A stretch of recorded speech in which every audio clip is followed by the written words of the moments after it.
Are you coming to the tree where they strung up a man? They say murder three.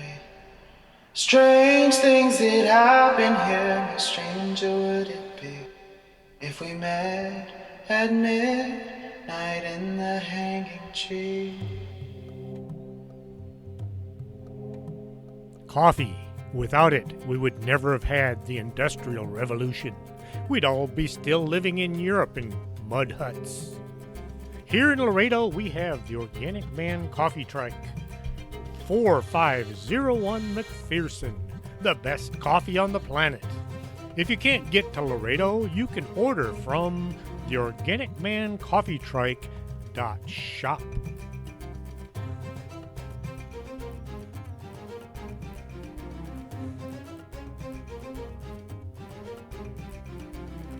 And welcome to the show. I'm your host, Chris James. If you like the show and you want to show off your likes, go to tpublic.com and check out the Strange Things merchandise. Put some cool threads on your body and maybe a few bucks in my pocket.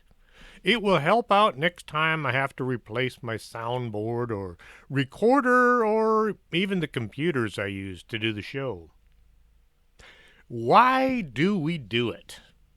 Why do we change our clocks ahead and back every so often, making zero positive effect on anything?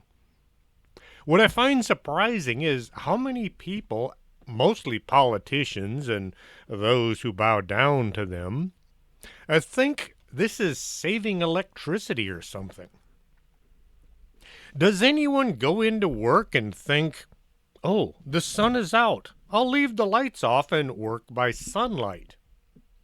Only the folks who work outside and don't use offices. Anyone get home and see the sun is in the air and not turn on the lights at home? I'll bet there are one or two out there. Those are the folks actually living as economically as they can. I remember one guy in the White House actually extending daylight foolishness under the guise of saving energy. It makes me worry these people are that dense and in charge. More than likely, they know it's all just smoke and mirrors, but they do it to appease the people who drink the Kool-Aid. Well, actually, it was Flavor-Aid, but I've already talked about that. It doesn't sound right to say, drink the Flavor-Aid. Now, people look at you and wonder what you're talking about. Drink the Kool-Aid, everybody knows. My cat is rubbing against things on my desk right now, and I can't get her to stop. So if you hear a strange noise in the background, that's her, Sam. Oh, now she's purring. An Indian chief, a feather, not Dot, said, only a white man would believe you could cut a foot off the top of a blanket, sew it to the bottom, and have a longer blanket. Unfortunately, nobody wrote down his name. Ancient Rome used to have sundials to tell the time. They broke the daytime into 12 hours. Do you want to know why each day is divided into a 24-hour period? I hope you're sitting down. This may shock some of you. The ancient Egyptians came up with this one. Hold up your hand and look at the palm. Either one as long as you have all your fingers. Look at the digits. 4 fingers divided into 3 joints. 4 times 3 is 12. 12 hours in the daytime. That's one hand, and 12 hours at night. That's the other hand. 24 hours. You use the thumb to indicate which of the joints you want to count. I was so shocked when I found out the day being 24 hours was because we had 24 joints in our fingers. It just sounds too weird. The sundial only worked for about 10 hours, so the Romans added twilight and dawn as being the first and the last kind of hour in the day. Well, they also had an 8-day work week. Each hour is 60 minutes long. How come? The Greek astronomers who helped us make life simpler by equally dividing 24 hours followed the Babylonian sexagesimal, which is based on 60, a system for astronomical calculations. For convenience, they further divided an hour into 60 minutes, and each minute into 60 seconds. It is unknown why the Babylonians used a base of 60. It may be because 60 is a special number for fractional calculations. It is the smallest number divided by the first 6 counting numbers, 1 through 6. And it can also be divided by 10, 12, 15, 20, and 30. Yep. This is why I hated math in school. The pendulum clock was developed during the 17th century. However, these clocks were not sufficiently accurate to be used at sea to determine longitude or for scientific time measure. In 1764, the chronometer was invented. Chronometers measured time accurately in spite of motion or varying conditions, and because popular instruments among many merchants during the 19th century. Even after the chronometer, many towns and cities set their clocks based on sunset and sunrise. Dawn and dusk occurred at different times, but time differences between distant locations were barely noticeable before the 19th century because of long-distance travel and the lack of long-distance communications. It didn't matter what time it was in Austin, Texas, if you lived in El Paso. It wasn't a thing. The use of local solar time became increasingly awkward as railways and telecommunications improved.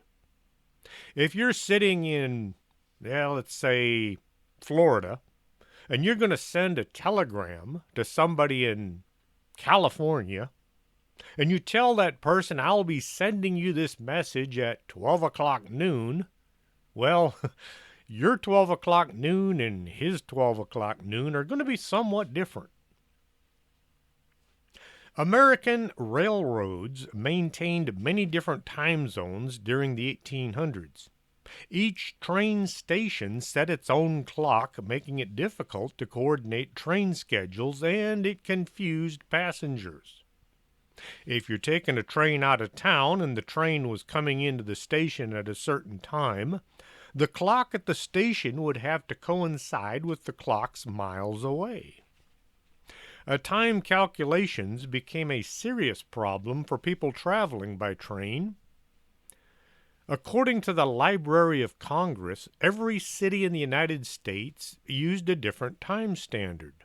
So there were more than 300 local sun times to choose from.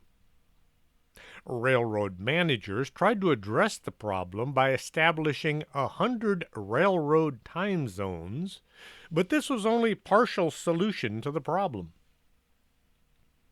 Operators of the new railroad lines needed a new time plan that would offer a uniform train schedule for departures and arrivals.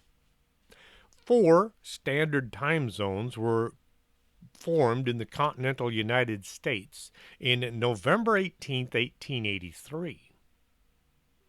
At long last, our nation was all on the same time. Well, the same 4 times, or 6. I forget how many time zones there are. There's a bunch of them. The trains all knew what time it was, where they started from, as well as where they were going. If you weren't taking the train, you could still get along just fine going from sunup till sundown as your time. Most people didn't travel all that far from home, so the time wasn't that important. If you told so and so downtown at the grocery store you were going to make a delivery at noon, your noon and his noon were about the same time. He knew you were going to be there and when. The trouble with having people elected to go to Washington and run the country is our country usually runs just fine without them. The folks who want to be in charge have to find things to do, such as passing laws only we have to follow. It's kind of like these IT guys who keep sending out updates every few minutes. If it ain't broke, well, they're going to fix it anyway. One interesting idea was to make the day longer, at least the parts that we worked. Take an hour from here and put it there, and the day will be longer. Kind of like what happened to February. We can, or actually who can we blame for this nonsense? Whose name can we shout along with derogatory words on Monday as we try to get up and into human mode? The Monday following the time change is known as Heart Attack Monday. The number of heart attacks rises the Monday after daylight savings time, and the culprit could be the interrupted sleep. Research shows a 24% jump in the number of heart attacks occurring the Monday after we spring forward for daylight savings time compared with other Mondays throughout the year. According to a study led by the University of Michigan Frankel Cardiovascular Center, the lost hour of sleep may play a bigger and perhaps more dangerous role in our body's natural rhythm. Instead of saving energy, we're losing lives. Who is the rotten object responsible for this ongoing Russian roulette with people's health? The idea of resetting clocks forward an hour in the spring and back an hour in the fall was first suggested by Benjamin Franklin in his essay, An Economical Project for Diminishing the Cost of Light, which was published in a Journal de Paris in April 1784. I think old Frank was drinking a bit at the time.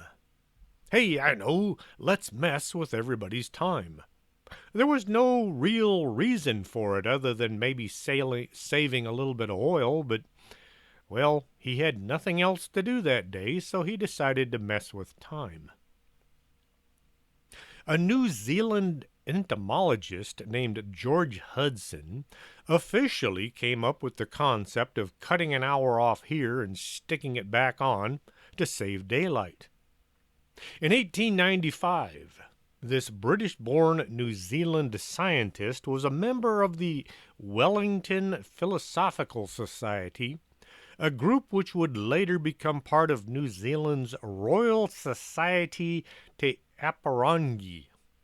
Whatever the heck that means. I tried looking it up, couldn't find it.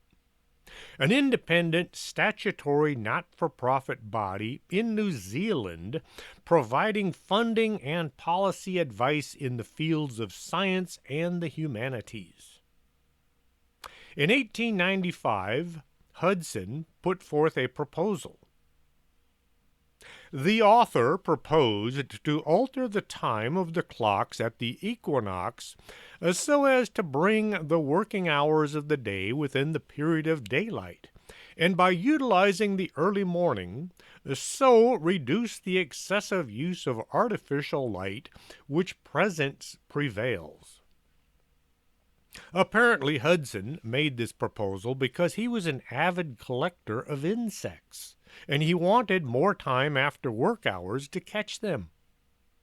Today, his insect collection forms a part of the Museum of New Zealand's national collection. A bug collector wanted the entire lower part of the planet to change their clocks so he could go looking for bugs. Hudson's proposal was not well received. Another entomologist, Mr. Maskell, at the same meeting had this to say: "The mere calling the hour different would not make any difference in the time. It was out of the question to think of altering a system that has been in use for thousands of years and found by experience to be the best."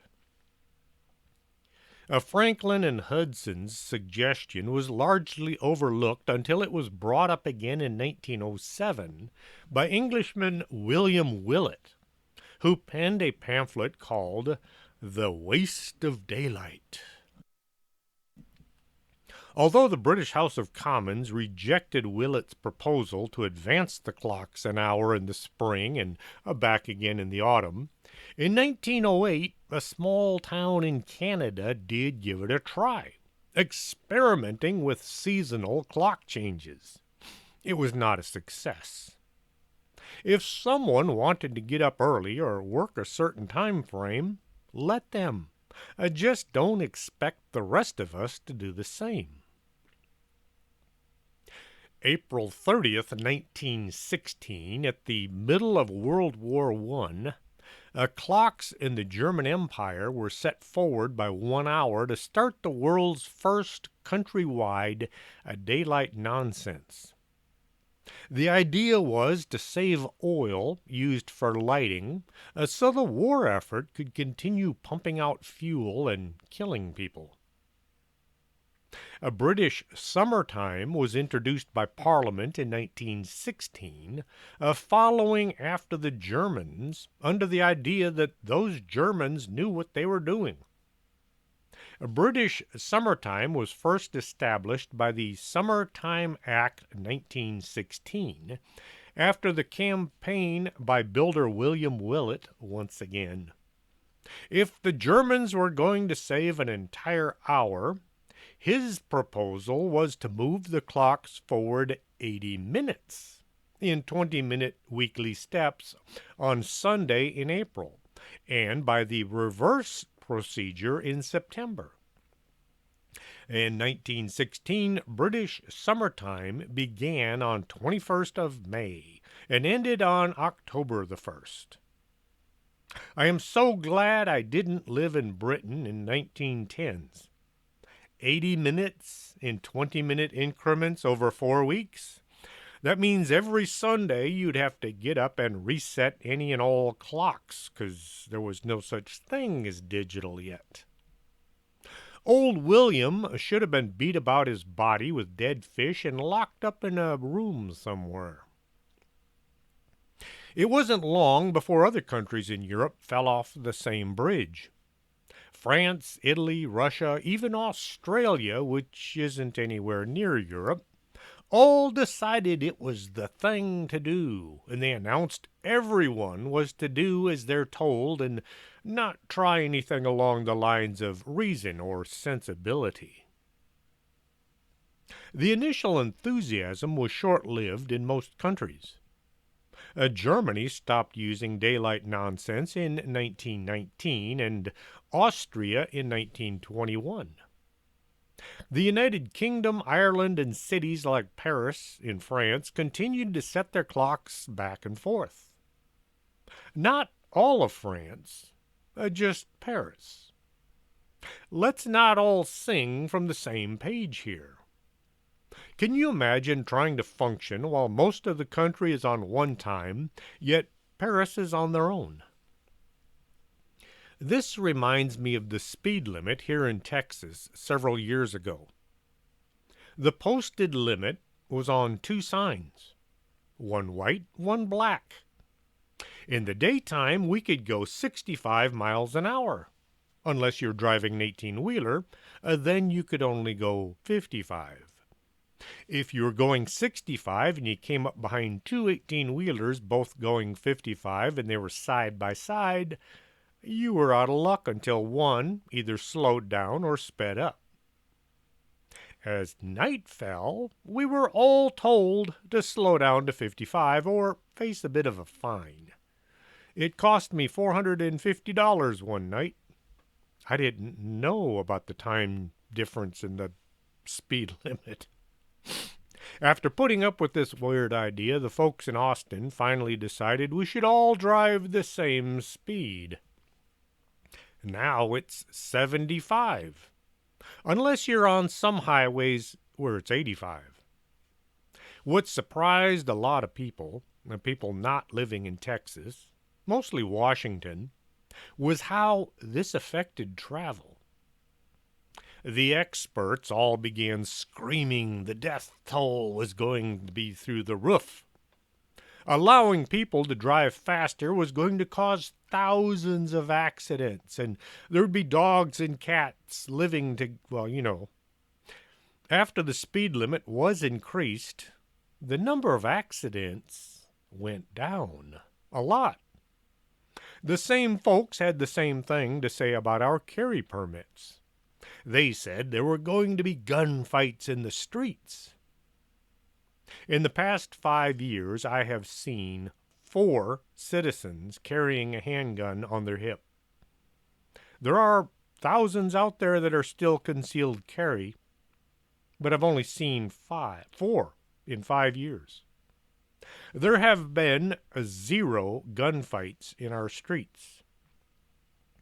The long and the short of this is the experts will deride anything they don't agree with, saying it's going to cost people's lives, and they are always wrong. Why do people still listen to these experts if they keep saying one thing and then history proves another? The first law in the U.S. to establish daytime nonsense passed on March 19, 1918, in the middle of the nation's involvement in World War I, as a way of conserving fuel needed for war industry and of extending the workday. The House of Representatives voted 252 to 40 to pass a law to save daylight, with the official first daylight savings time taking place March 15, 1918. They wanted to make the day longer by changing everybody's schedule. Those working in factories would be expected to work an extra hour, making huge profits for the factory owners. The law establishing daylight savings time was repealed August 20th, 1919, when the war was over. The folks who really paid the price for this idea were the children living on farms. Farmers used to get up when the sun was up and go to bed when it was dark. The kids would have chores to do before leaving for class. Having the time change, suddenly the chores had to be done early before heading to school. The kids had to go to the barns and take care of the livestock using a lantern. Farmers were now having to buy more fuel oil to accomplish the same tasks. Living on a farm, the kids still had work once they got home. The farm kids were all treated to 1 less hour of sleep.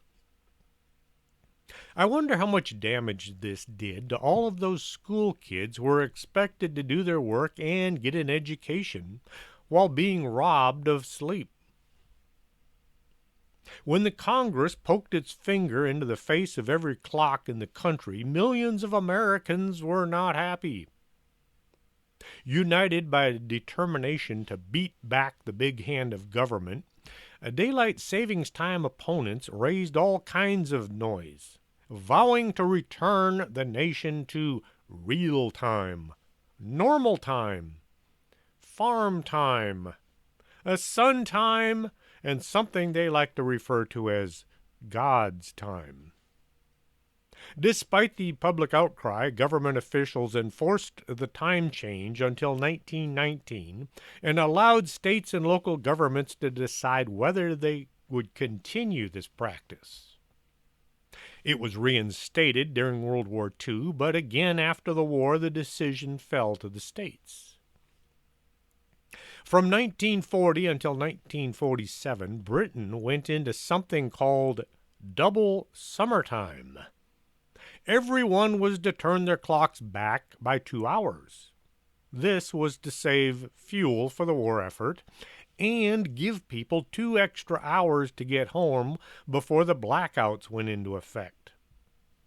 Having every street light turned off and all the windows covered, the cities would get dark after sundown and people needed to find their way home in the dark. This was done to make it harder for the German bombers to find the big cities. German-occupied territories, including Vichy France, operated on double summertime from 1940 to 42, adopting Central European midsummer time by adding 3 extra hours. Instead of getting up at 6 a.m., you would get up at 3 a.m. 1945, Berlin and Soviet-occupied Germany went on double summertime for one summer, putting it in the time zone of Moscow. Time in Europe was extremely confusing for some time. If you're trying to operate a huge force of manpower to, say, all attack at the same time, what kind of sense does it make to keep changing everybody's clock?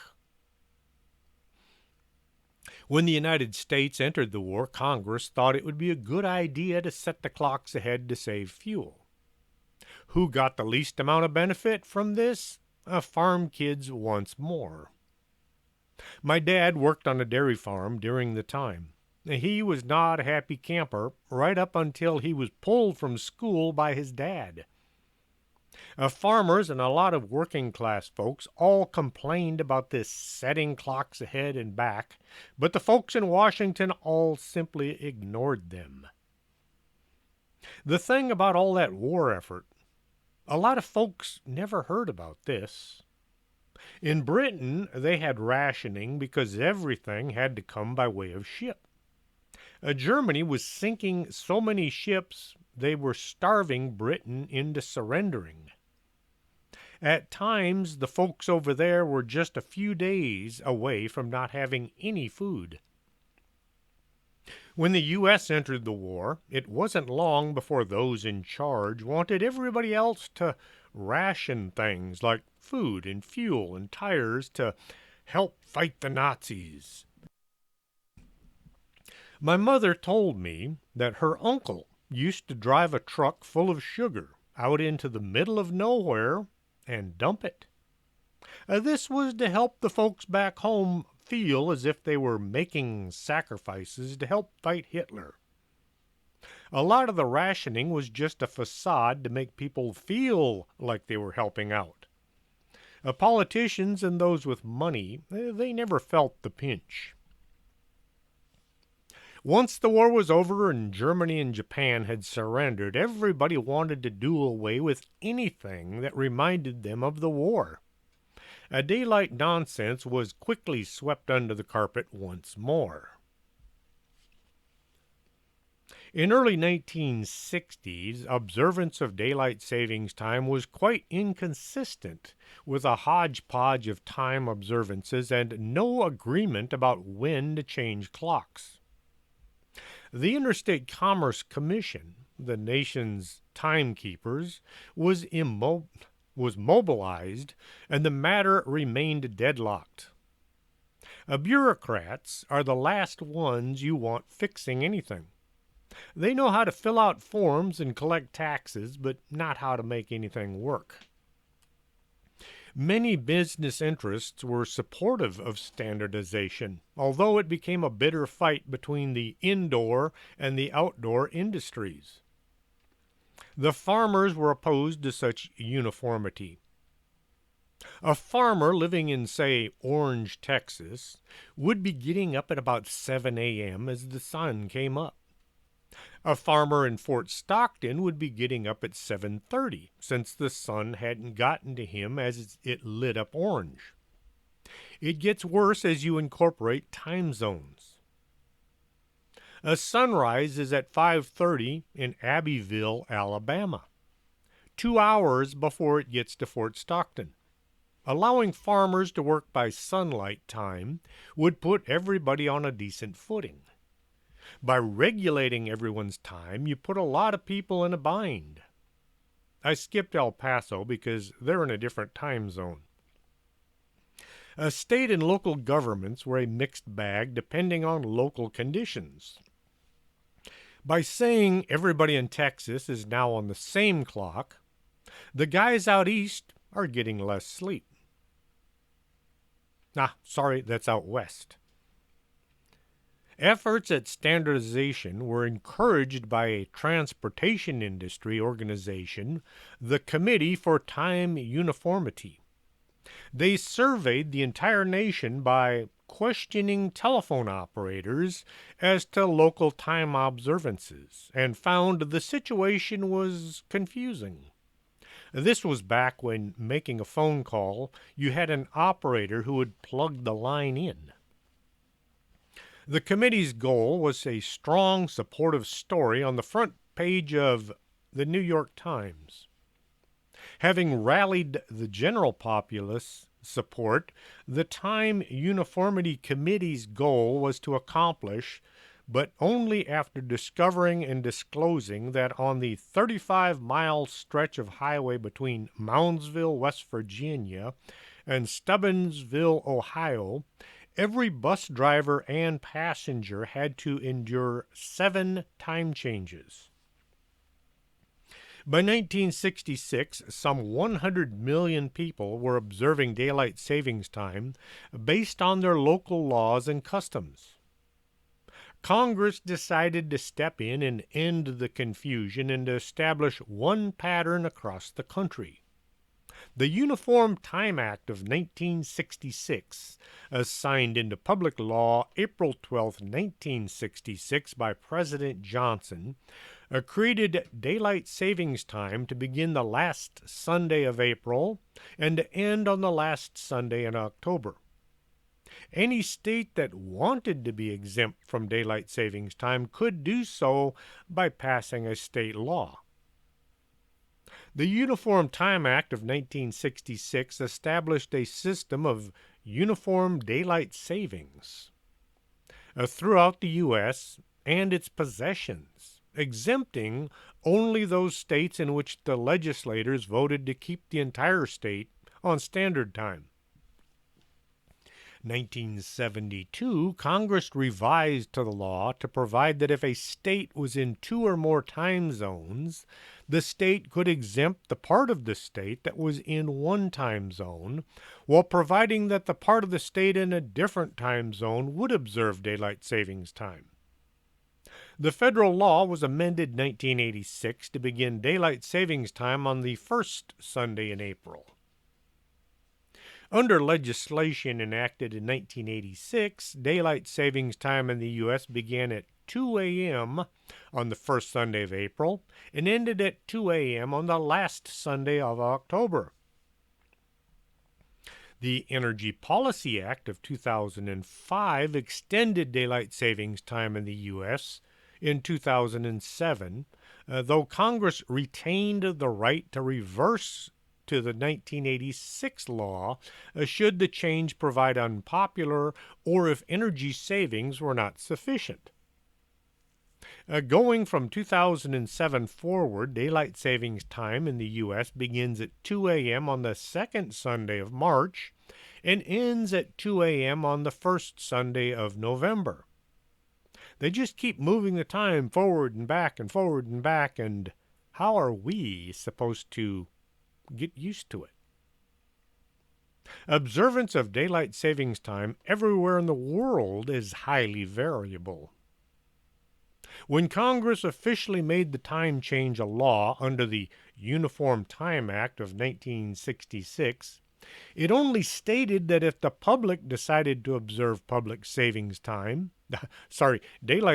time, it must do so uniformly. Hawaii and Arizona, with the exception of the Navajo Reservation, still chose to not partake in this convention. So do some U.S. territories, such as American Samoa, Guam, Puerto Rico, and the Virgin Islands.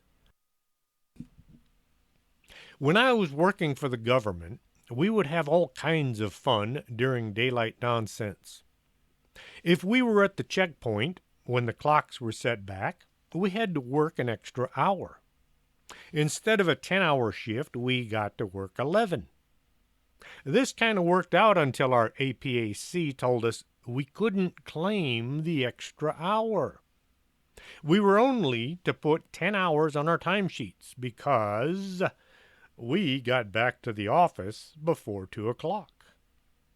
Naturally, we tried to argue. We were working 11 hours, so we should be allowed to claim it. He said no. Seeing as he worked the day shift only, he was just being a dick. When he tried to convince us we would make up that extra hour when we set the clocks ahead. We would only work a 9-hour shift and we would get paid for 10. What he absolutely failed to understand was we rotated shifts every 4 weeks. When the time was set ahead, we would all be on day shift and only wind up losing an hour of sleep, not getting that extra hour of pay. It amazes me how some folks just don't get it, and you can't tell them anything. They've made up their minds regardless of any facts or new evidence to the contrary. By cutting an hour off here and putting it there, all they're doing is messing with our sleep. It also forces many of us to wander around the house resetting clocks that don't run digitally. Our vehicles, stoves, microwave oven, the clock radio all have to be reset every few months. I had talked to some state legislator who said he was going to try to get Texas off this monkey go-round of daylight nonsense. He talked a good game, like most politicians. When everything was said and done, a lot more got said than done. A daylight savings time does little to reduce energy consumption. A study performed in Indiana and published the same year in the DOE report found that daylight savings time actually led to greater energy demand. The study took advantage of a natural experiment in Indiana where only half of the state required to observe daylight savings time. After analyzing residential energy use, the researchers agreed with the Department of Energy's finding. The extra hour of sunlight did reduce energy consumption for electric lighting. They also discovered that daylight savings time had adverse effects on home heating and cooling. The extra summer sunlight created higher demand for air conditioning, and a bigger winter night resulted in a drastic increase in home heating. In its conclusion, the study projected that daylight savings time caused a $9 million increase in energy costs for Indiana residents, and it dangerously amplified pollution. A large push for daylight nastiness has always been the idea that this time warp saves money and helps conserve energy. In the 1970s, the energy crisis, that wasn't really a crisis, helped further this nation along. This is all a myth. The energy savings are tiny. Did you notice any change in your energy bill between 2006 and 2008? Those fine folks in Washington had extended daylight losing time by a month in 2007. The thought was that month would bring more savings. That was wrong. The great energy-sucking state of California actually studied the impact of that extension. The California Energy Commission reported weather and lighting-corrected savings from daylight nonsense were estimated at 0.18%. In their 2008 National Bureau of Economic Research study, the team found that lighting demands dropped, but the warmer hour of extra daylight tacked on to every evening led to more air conditioning use, which canceled out the gains from reduced lighting and then some. The study showed those folks paid higher electric bills than before daylight losing time. Even though there have been numerous studies that showed turning our clocks ahead and back is useless, a lot of folks want to keep doing so. One excuse is they like getting home while the sun is still up. Another sheeple told me this gave their kids time to play outside. When I was young, the best time to play outside was at night. It was cooler, and we could hide better. A ditch is kind of useless in the daytime. Some of these people who say they want to be home so their kids can play outside never go outside. It's way too hot in the summertime, and most kids today play on their smartphones or their computers. And no such thing as running around the streets trying to not get run over anymore. Just about any time you hear anyone say it's for the children, it's a lie. They haul out the children to mask their personal interests. When Texas decided to allow the lottery to be sold here, they said it was to benefit schools. As far as I can find, no school has received any of the money gathered every day in the name of the children. About 60% of the lottery money goes to whoever wins. And it's probably not going to be you. The winner then pays about 40% in taxes back to the state. 15% of the lottery money goes to whichever establishment sold the winning ticket. 25% of the money goes to the state for some uncertain use by them, maybe new desk chairs for the legislators. That leaves a whopping 0% for education. A lot of the kids show up for class too tired to do much learning right after turning our clocks ahead or back. They miss that 1 hour far more than most adults. Could this be connected to what John Rockefeller said back in 1903? He said, "I don't want a nation of thinkers. I want a nation of workers." He talked as if he owned the country. Well, he did own most of the government. Because changing clocks in every direction disrupts our circadian rhythms, evidence of adverse effects on human health have been accumulating for the last decade or so.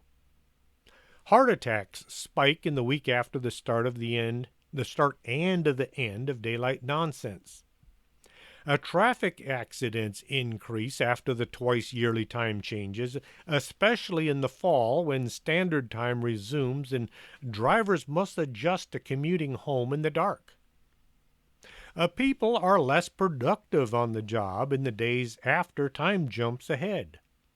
Productivity also decreases as the day is coming to an end. The body thinks it's time to go home when you still have an hour to stand around and try to look busy. When you don't get enough sleep, your immune system is decreased. Sleep is an important part of body rest, and studies indicate that sleep plays a crucial role in the robustness of your immune system. Sleep contributes to both innate and adaptive immunity. Researchers have found that during nightly sleep, certain components of the immune system are revved up. There is an increased production of cytokines associated with inflammation. This activity appears to be driven both by sleep and by circadian rhythms, which is the body's 24-hour internal clock. When someone is ill or injured, this inflammatory response may help with recovery, fortifying innate and adaptive immunity as the body works to repair wounds or to fight off infection. As people are going to bed knowing the time change is going to take away some of their time in bed, plus knowing they have to wake up early to the alarm, which just might not bring them out of their dreams, people don't get the same deep sleep they would normally get. A part of your brain is going to be listening for that alarm just in case.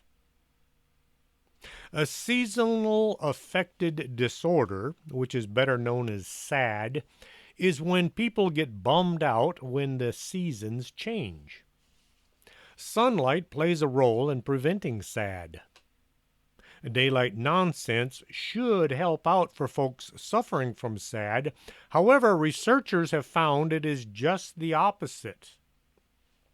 The biggest effect on SAD by sunlight happens in the morning. By turning our clocks back, the people are getting up in the dark and missing the sunlight by being in their offices when the sun comes up. Missing out on sleep is also intensifying the seasonal affected disorder. Dr. Nicholas Rumo, director of the Center for Sleep Medicine at Northern Westchester Hospital, told Health.com, light early in the day is more helpful for people suffering from SAD. Research has also shown that daylight robbery time, shift work, and the disrupting of sleep patterns is linked to heart attacks, car accidents, medical equipment malfunctions. I couldn't figure that last one out. Medical equipment is not affected by time changes. The folks setting this equipment up are affected, causing more mistakes which can lead to patients receiving the wrong medication or the wrong amounts. Some medications are dangerous if given too freely. A doctor or nurse who is tired due to time changes might write down the wrong drug or read the drug wrong. It's easy to say they should do a better job. Try working in a building full of sick people, some who are making your life miserable. Look at most doctors' handwriting. It's worse than mine. We're encountering data of an increase in extra auto and workplace accidents on Monday, and even carrying through the first week of the springtime shift, Dr. James Wyatt at Rush University Medical Center said in 2012. Till Rosenberg, a chronobiologist, explained why. Light doesn't do the same thing to the body in the morning and the evening. More light in the morning would advance the body's clock, and that would be good. But more light in the evening would further delay the body clock. The Air Transportation Association estimated in 2007 a loss in business was around $147 million. This loss was all immediately after the time shift took place. Scheduling had to be reworked to allow planes coming and going from countries that didn't use daylight foolishness to depart and arrive on time. The skies are kind of crowded, and having too many planes in the air at one time could lead to a lot of crashes. Gate time was also affected by these time changes. A lot of people think, or at least pretend to think, we do the whole time change twice a year to aid farmers by giving them more time to plant and harvest. Remember what that Indian chief said about the blanket. Tufts University professor Michael Downing told the National Geographic, "The farmers were the only organized lobby against daylight savings time in the history of the country." The reason, Downing explained, is that daylight screw-over time left them with less sunlight to get crops to market. When the folks working at the processing plants get started earlier, the farmers have to ship earlier as well. This cuts an hour off of their harvest time. Daylight stupidity affects dairy farmers the most, since cows' bodies and the milk they're tasked with producing are affected by the time changes. About a third of Americans said they do not look forward to these twice-yearly time changes. 2/3 said they would like to do away with the whole spring ahead fall back simply because it makes life difficult twice a year. Even if you can adjust quickly to the time changes, everything in life gets moved forward or back just to make a few people think they're doing something to save energy. My dogs have no idea what daylight savings time is. They know early each morning when I have to get up so my wife can get to work, they get to eat. When the time change happens, it makes them confused. Animals are creatures of habit. If you're late getting the food in the bowl, they'll let you know about it. A very weird thing happened one year long ago. I worked shift work and my wife was a teacher. One time we were both working day shift, and it was time to set the clocks ahead. Old school clocks before digital anything. Well, I forgot to set the clock ahead. Monday morning, Gladys, my cat, came screaming into the bedroom, making enough noise to wake the neighbors. As I jumped up thinking the house was on fire, I discovered it was time to get going or be late. I have never been late getting to work. My wife and I both have been wondering, how did Gladys know we had to get up? She was a weird cat to begin with, but this was way too unexplainable. A professor of neurology and pediatrics at Vanderbilt University Medical Center in Nashville, Tennessee, wrote an article in a medical journal. In 2020 JAMA Neurology, he went into some detail on how time change can cause an increase in strokes, heart attack, and sleep deprivation in teens. He spoke before Congress about his opinions on having the United States switch back to standard time and leave it there.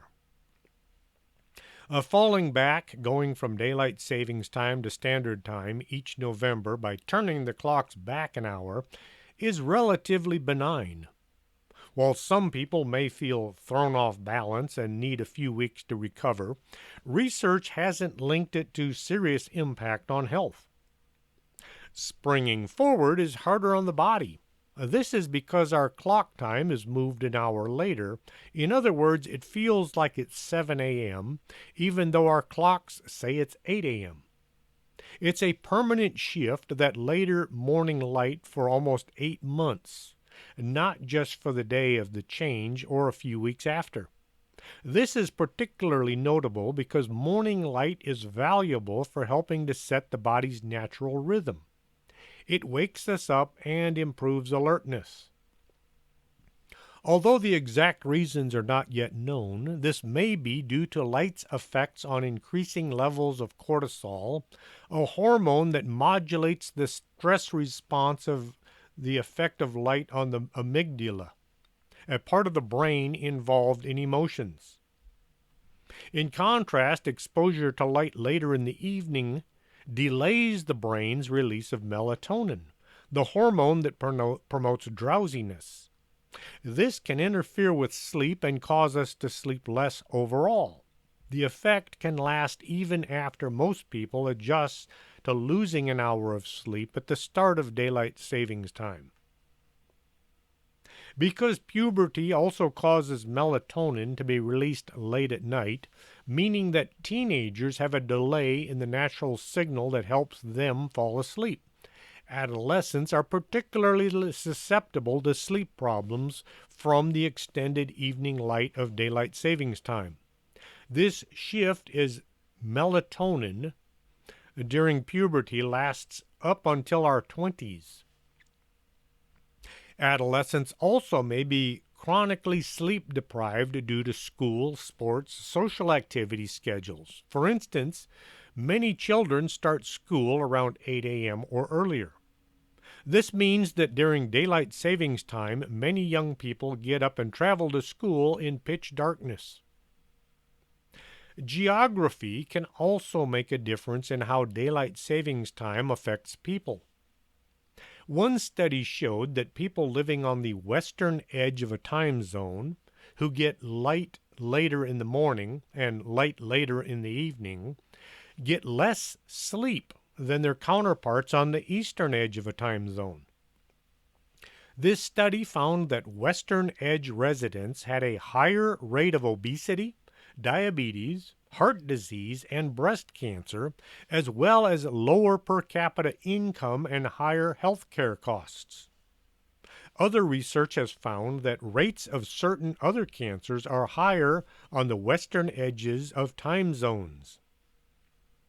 Scientists believe that these health problems may result from a combination of chronic sleep deprivation and circadian misalignment. Circadian misalignment refers to the mismatch in time between our biological rhythms and the outside world. In other words, the timing of daily work, sleep, school routines is based on the clock rather than on the sun's rise and set. A pro-daylight savings argument has been that crime rates drop with more light at the end of the day. While this has been proven to be kind of true, the change is very minimal, and the health effects appear to outweigh the lower rates of crime. I think whoever came with that one didn't realize that if you're going to break into somebody's house, they usually do it in the daytime when everybody's at work. I don't think this study is all that accurate. The only effect I saw during daylight changes, or time changes, was some of the folks crossing the river would wait until our shift changed to come over.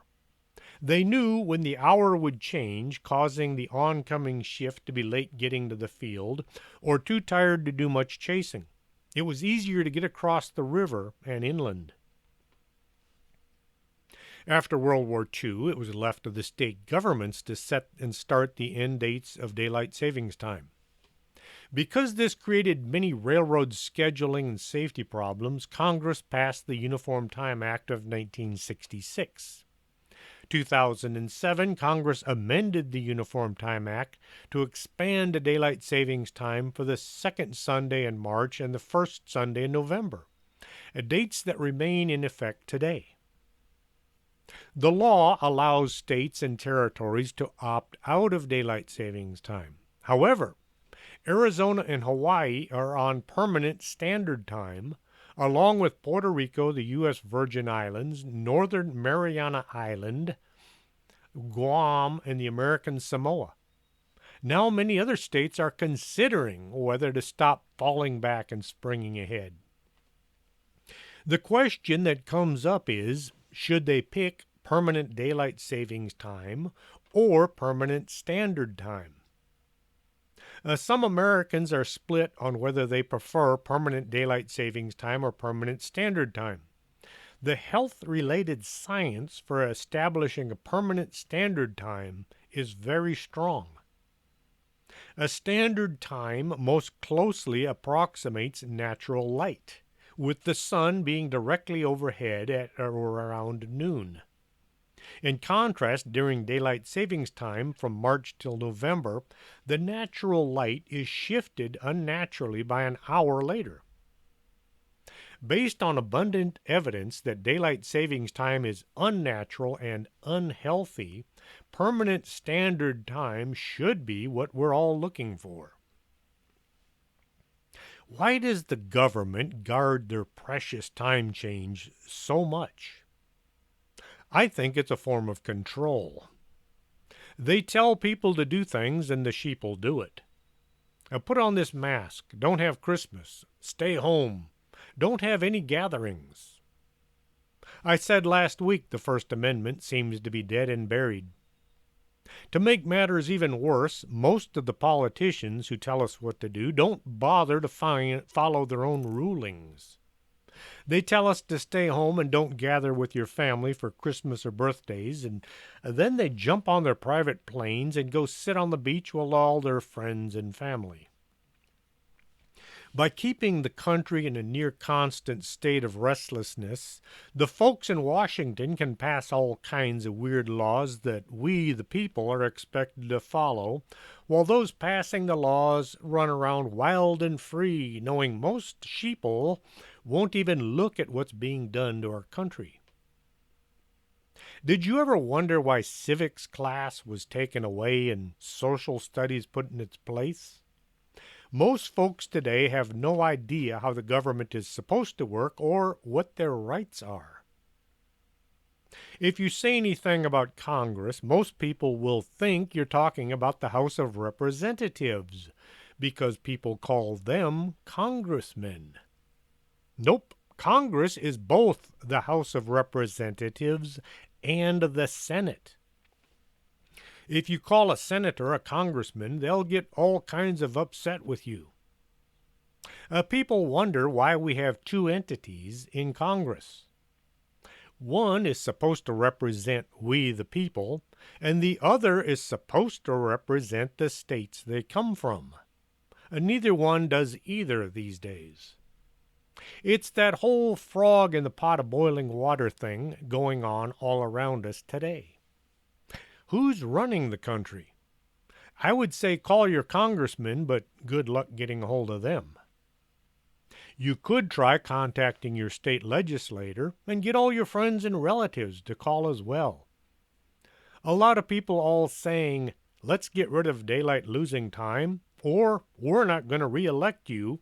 It just might do the trick. Since daylight foolishness doesn't make any sense, the only explanation has to be something that doesn't make any sense as well. I hope you found this show interesting and entertaining. Tell anyone around you to listen in. Tell strangers in the grocery line they're missing out on life-changing, well, at least a good time if they'll listen. If you want to buy a t-shirt or a coffee cup or a mouse pad, you can get Strange Things with Chris James stuff at tpublic.com. If you have an idea for a show that you'd like to hear me talk about, you can contact me at strangethings@arkanasa.com. Till next Saturday, this is Chris James. Are you coming to the tree where they strung up a man? They say murder three.